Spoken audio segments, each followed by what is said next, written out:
በአዳማ ባህር ዳርና ሌሎች ከተሞች በወጣቶች ላይ የተጠናከረው ህገወጥ አፈሳና የገንዘብ ጥያቄ አሳሳቢ ሆኗል።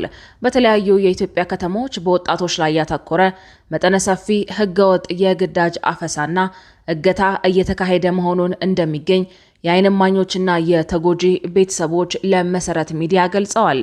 እንደ መረጃዎቹ ገለጻ አፈሳው በይበልጥ በታጣቂዎችና በጸጥታ ኃይሎች የሚፈጸም ሲሆን የታሰሩ ወጣቶችንም በገንዘብ ክፍያ የማስፈታት ስራ እንደ መደበኛ ንግድ እየተካሄደ ይገኛል። ክቡራትና ክቡራን የቻናላችን ቤተሰቦች በተለያዩ የአገሪቱ ክፍሎች የተከሰቱ አበይት ክስተቶችን፣ የደህንነት ስጋቶችንና ወቅታዊ ሁነቶችን የያዘ የዜና ጥንቅር ወደ እናንተ ይዘንላችሁ መጥተናል።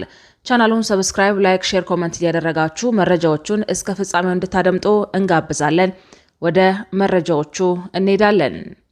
በአዳማ ወንጂ ማዞሪያ በተባለ ስፍራ ዘመዶቹን ጠይቆ ሲመለስ የታፈሰ አንድ ወጣት እንደገለጸው ለ2 ቀናት ያክል ታስሮ የቆየው በሰው አማላጅነትና 20 ሺህ ብር ጉቦ በመክፈል ነው።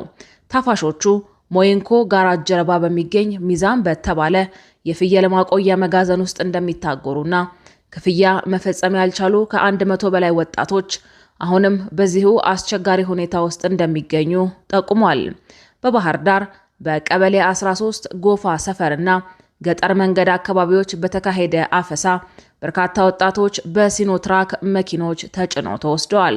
በርካታ እናቶችም ልጆቻቸውን ፍለጋ በየፖሊስ ጣቢያው ሲንከራተቱ ውለዋል። በቢሾፍቱ ደግሞ በሚሊሻዎች አማካኝነት ወጣቶች ከታክሲና ከባጃጅ በማስወረድ የመውሰድ ድርጊት የተስፋፋ ሲሆን ድሎሎ ጅላ በሚገኘው ጊዳለታ ጊዮርጊስ ቤተክርስቲያን ቅጥር ግቢ ውስጥ በቅዳሴ ላይ የነበሩ ወጣቶች ሳይቀሩ መወሰዳቸው ተገልጿል። በሸገር ማለትም ፉሪ፣ ኬንተሪ፣ ሰበታ፣ አለም ገናና ወለቴ በሚሊሻዎች የደፈጣ ድርጊት ምክንያት ወጣቶች ከቤት ወጥተው ዕቃ መግዛት እንኳን እንዳልቻሉ ተናግረዋል። በወለቴ አካባቢ ብቻ በሺዎች የሚቆጠሩ ወጣቶች ሐረር ዳቦ አካባቢ ባለው የወጣቶች ማዕከል የታጎሩ ሲሆን ልጆቻቸውን ለመጠየቅ የሚሄዱ ወላጆች በዱላ ይደበደባሉ። ይህ ድርጊት በትግራይም ሆነ በሌሎች አካባቢዎች የሚፈጸሙ መሰል እስራቶችን፣ የዜጎችን የመንቀሳቀስ መብት በእጅጉ የገደቡ ሲሆን ወጣቶች ስራቸውን ትተው በቤታቸው ለመሸሸግ እንደተገደዱና ከፍተኛ ስጋት ላይ እንደሚገኙ ተገልጿል። ወደ ቀጣይ መረጃችን ስናልፍ በምስራቅ ወለጋ በአዋላጅ ነርስና በአምቡላንስ ላይ የተፈጸመው አሰቃቂ ድርጊት ነው። በምስራቅ ወለጋ ዞን ጊዳ አያና ወረዳ በሕክምና አገልግሎት ሰጪዎችና በህይወት አዳኝ ተሽከርካሪዎች ላይ አሰቃቂ ጥቃት መፈጸሙን የአካባቢው ነዋሪዎች ለኦሮሞ ሚዲያ ኔትወርክ ወይም ኦኤምኤን ገልጸዋል። የጊዳ አያና ጤና ጣቢያ ሰራተኛ የሆነችው አዋላጅ ነርስ በታጣቂ ቡድን በተፈጸመ ጥቃት በጭካኔ ተገላለች። ታጣቂዎቹ ምጥ ላይ የነበረችን እናት ለመርዳትና ወደ ጤና ተቋም ለማጓጓዝ በማቅናት ላይ በነበረች አምቡላንስ ላይ ጥቃት ፈጽመዋል። የአካባቢው ነዋሪዎች ይህ ድርጊት በህዝቡ ላይ የሚደርሰውን እንግልትና የጤና ስጋት እየበለጠ ያባብሰዋል ሲሉ አውግዘውታል። ወደ ቀጣይ ዜናችን ስናልፍ የኦሮሚያ ድንበርና የፊንፊኔ ጉዳይ ለድርድር የሚቀርብ ቀይ መስመር ነው ሲል ኦኤምኤን ገለጸ። የኦሮሚያ ሚዲያ ኔትወርክ ወይም ኦኤምኤን ባወጣው ርዕሰ አንቀጽ የኦሮሚያ ድንበርና ፊንፊኔ ወይም አዲስ አበባ ጉዳይ የኦሮሞ ህዝብ ማንነትና የህልውና መሰረት በመሆኑ ከማንኛውም አካል ጋር ለድርድር የሚቀርብ አለመሆኑን ገልጿል። የመሬት ድንበርና አቋምን በሚመለከት መሬት የኦሮሞ ህዝብ የማንነቱ መሰረት በመሆኑ ፊንፊኔን ጨምሮ አንድ ጋት መሬት እንኳን ለውይይት ወይም ለድርድር እንደማይቀርብና እንደ ቀይ መስመር እንደሚቆጠር ተገልጿል። የብሔራዊ ምክክር ላይም ትችቱን ሰንዝሯል። የብልጽግና መንግስት በብሔራዊ ምክክር ስም የኦሮሞን ህዝብ ቀዬ ለውይይት ማቅረቡ ታሪካዊና ከባድ ስህተት መሆኑን ኦኤምኤን ኮንኗል። ታሪካዊ ማስታወሻና ማስጠንቀቂያ ነው ባለው ጽሑፉ ደግሞ የኦሮሞ ህዝብ ለዘመናት የቆየውን ጭቆና የሰበረው በፊንፊኔ ጉዳይ እንደነበረ የፊንፊኔ ማስተር ፕላን ተቃውሞን በማስታወስ የጠቆመው ርዕሰ አንቀጹ ያልተገባ ውሳኔ ለማሳለፍ የሚሞክር አካል ካለ ህዝቡ መብቱን በተባበረ ክንድ እንደሚያስከብርም አስጠንቅቋል። ወደ እስር መረጃችን ስናልፍ ከጫማ ጠራጊነት እስከ ዓለም አቀፍ እውቅና የደረሱት የቶቶት ክትፎ ቤት ባለቤት አቶ ጠንክር ቴኒ በቁጥጥር ስር ዋሉ።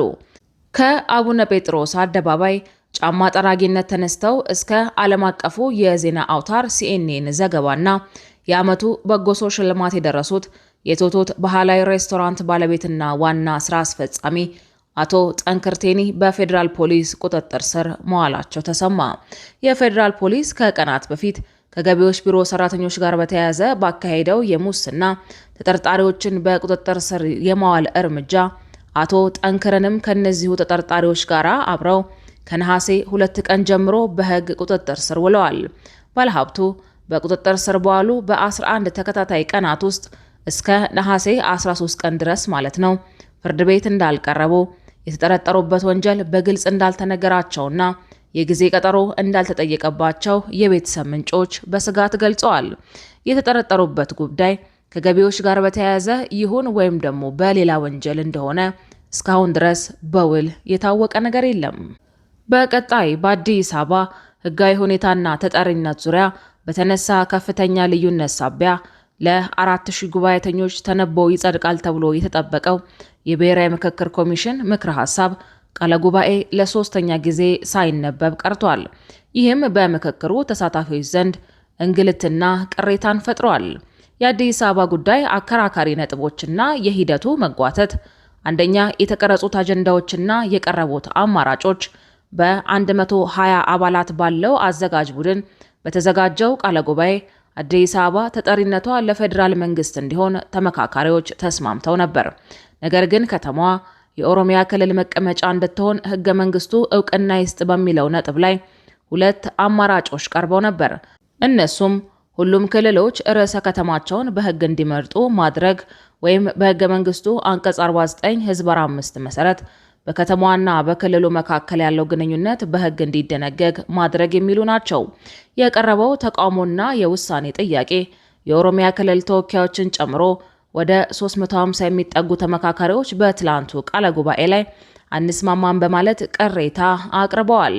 ጉዳዩ በአማራጭ ሐሳብ ቀርቦ ከመታለፍ ይልቅ ይፈቀድ ወይም አይፈቀድ በሚል ቀጥተኛና ግልጽ ውሳኔ እንዲሰጥበት ኮሚሽኑ ጠይቀዋል። ሌላኛው የክልል ምክር ቤት ጉባኤና የኮሚቴ መቋቋም። ኮሚሽኑ በጉዳዩ ላይ ለውሳኔ በመቸገሩ ምክንያት የሁለቱ ከተማ መስተዳድሮች፣ የክልል ምክር ቤት ፕሬዝዳንቶችና የፓርቲ ካውንስል አባላት በተገኙበት ስብሰባ ጠርቷል። በውይይቱም ጉዳዩን መዝኖ ውሳኔ የሚያቀርብ ኮሚቴ የተዋቀረ ሲሆን ውሳኔውን አጠናቆ ለኮሚሽኑ እንዲያቀርብ ማሳሰቢያ ተሰጥቷል። በአንጻሩ አንዳንዶች ሂደቱ መንግስታዊ ይዘት እንዳይዝ ስጋታቸውን ገልጸዋል። ሌላኛው የተመካካሪዎች ቅሬታና የማስጠንቀቂያ እርምጃ ነው። ቀደም ሲል በስምምነትና በአማራጭ ሐሳቦች ተቋጭቶ የነበረው ጉዳይ ድጋሜ ለውሳኔ መቅረቡን የተቃወሙ ተመካካሪዎች ሂደቱን ረግጠው እስከ መውጣት የሚያደርስ ውሳኔ ላይ ልንደርስ እንችላለን ሲሉ አስጠንቅቀዋል። እነዚህ ተመካካሪዎች ቅሬታቸውን በአካል ለኮሚሽኑ ኮሚሽነሮች ለማቅረብ ማምራታቸው ተገልጿል። ክቡራትና ክቡራን የኢትዮ አዲስ ቻናል ቤተሰቦቻችን መረጃዎቻችን እነዚህን ይመስሉ ነበረ። መረጃዎቹን እስከ ፍጻሜው ድረስ ስላደመጣችሁ ከልብ አድርገን እናመሰግናለን።